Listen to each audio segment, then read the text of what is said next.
السلام عليكم ورحمة الله تعالى وبركاته. نتمنى تكونوا بخير وعلى خير وفي تمام الصحة والعافية. مرحبا بكم معايا في فيديو جديد. فيديو ديال اليوم ان شاء الله غادي نتشارك معكم طريقتي في تحضير سلو اللي كيجي رائع في المذاق ومعلق كما كتشوفوا هنا في الصورة. خليكم معايا باش تشوفوا المكونات وطريقة التحضير. غنبداو اول حاجة بالتحمر ديال الدقيق. هنا بالنسبة للدقيق خديت كيلو، درتو هنا في هاد الطنجره، غادي نحمرو نخليه على نار مهيله، نبقى كل مره نحركو حتى يتحمر ويذهب اللون ديالو.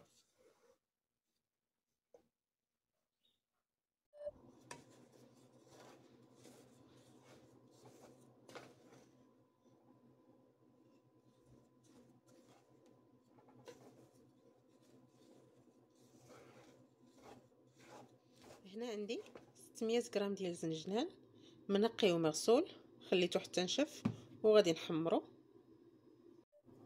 وعندي كيلو ديال اللوز، النص ديال هاد اللوز غادي نحمرو في الفران بالقشره ديالو، والنص غادي نفسخو نقليه في الزيت. بالنسبه للكاوكاو او الفول السوداني خديت هنا 500 غرام، خلطت ما بين الصغير اللي بالقشره واللي من غير قشره ودرتهم هنا في الفران باش حتى هو يتحمر.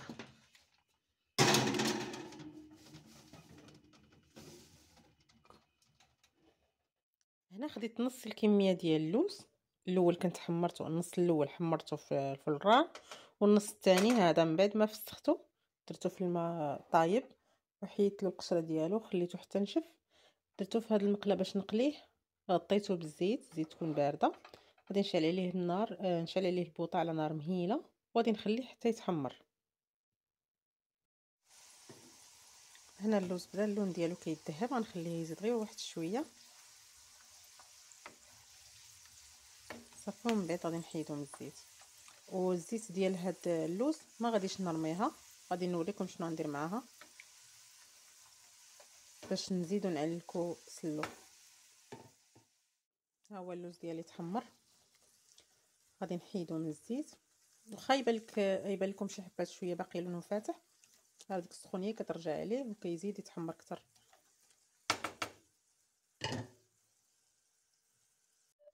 بديت كنطحن في نص الكميه ديال اللوز اللي حمرتها في الفران، كنطحنو حتى كيبدا يطلق الزيت ديالو، غادي نزيد له واحد شويه،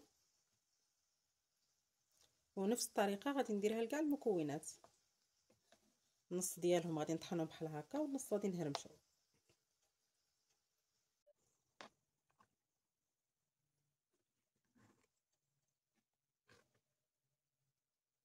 خديت 2 كيسان ديال الدقيق بهذا القياس، هذا قياس كاس العنبه، غادي نزيد عليهم شويه من الزيت اللي قليت فيها اللوز على حساب حتى يتغطى ليا هذا الدقيق، وغادي نخليه على نار مهيله حتى يتحمر ويتبدل اللون ديالو. من بعد نخليه يبرد وغادي نزيدو على سلو. بهذه الطريقه هذه السلو كيجي معلق، ما كيجيش ناشف، وما كتحتاجوش تدخلوا فيه كميه كبيره سواء اللي كيدخلوا الزبده اولا زيت الزيتون.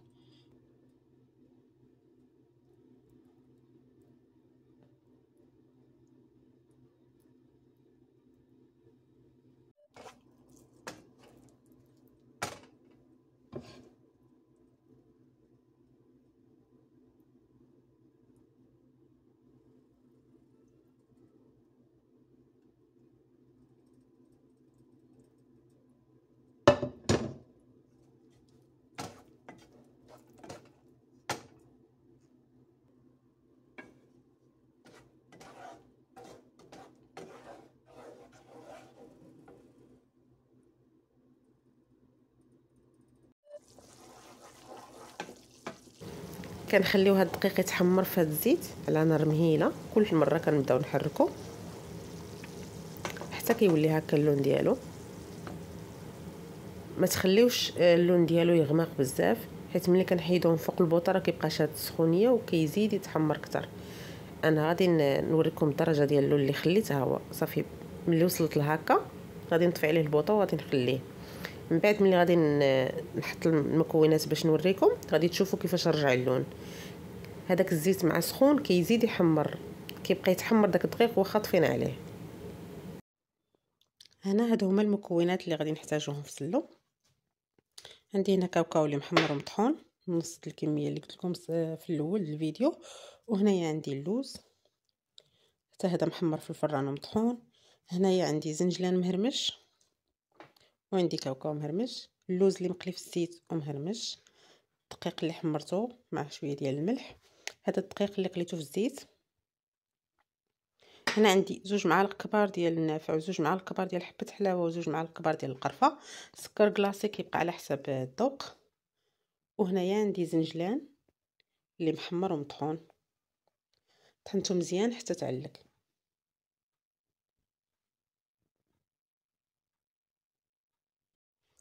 وغادي نحتاجو لزيت الزيتون، الكميه ديالو غادي تبقى على حسب التعليكه ديال سلو. غندخل هاد المكونات الاول مع الدقيق وغادي نشوف شحال غادي نحتاج ديال زيت الزيتون. ناخذ شي حاجه كبيره اللي نخلطو فيها.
هذا الدقيق المقلي في الزيت كيعطي واحد المذاق رائع في اللو، وحتى التعليكه كتجي فيه زوينه.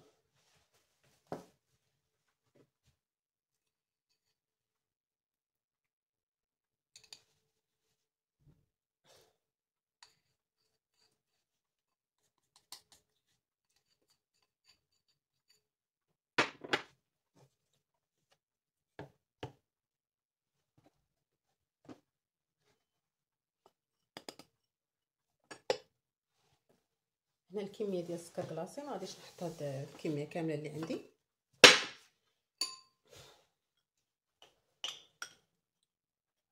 نخلط ونذوق نشوف ديك الساعه واش محتاجه ولا بركه. غنخلط هادو هما الاولين، عاد غادي نزيد باقي المكونات.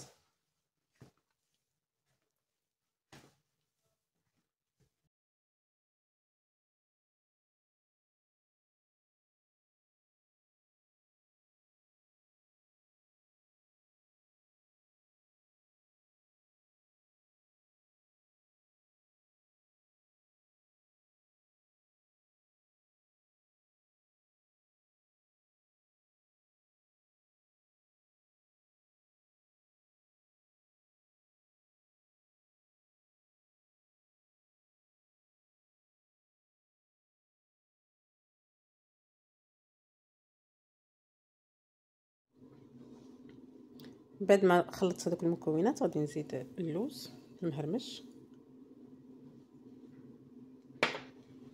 ونزيد زنجلان وكاوكاو.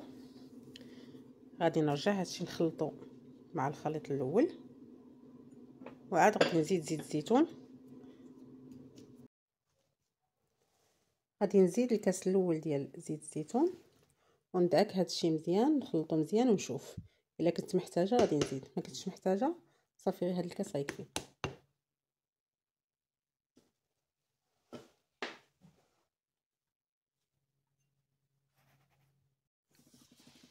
هذا هو القوام ديالو.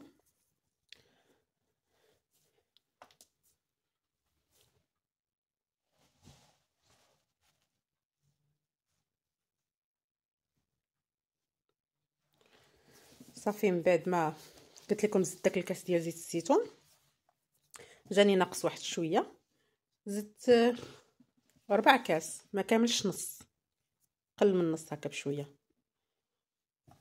صافي كان كفاني تكفى يعني. شفتوا ملي كديروا داك ملي كنديروا الدقيق المقلي في الزيت كيسهل علينا وكيقلل علينا كميه الدهون، يعني ما كنحتاجوش نزيدو ندخلوا الزبده بزاف ولا زيت الزيتون بزاف. بالنسبه لزيت الزيتون كاين بزاف الناس اللي ما كيبغوش يديروه، كيقولوا يعني كيمرر، غير خاص يكون تكون النوعيه ديال زيت الزيتون زوينه، ما يكونش هذاك المار، يكون حلو. راه ما كيعطي حتى شي مذاق، ما كيجيش كاع باين الطعم ديالو. وبالنسبه لي انا زيت الزيتون احسن من الزبده. صافي من بعد ما دعكته مزيان كما قلت لكم، خدا ليا كاس وربع ديال زيت الزيتون. يقدر ياخذ لكم حتى الكاس ونص. الا بغيتو تزيدوا شويه تيدموه، واصلا هو راه مع مدعوك راه غادي يزيد يطلق الزيت ديالو. صافي غادي نخليه حتى الغدا، وغادي نرجع ندعكو واحد الدعكه خفيفه وندوق الحلاوه ديالو، نشوف كيفاش صبح، واش غادي يكون ناقص محتاج نزيد ليه.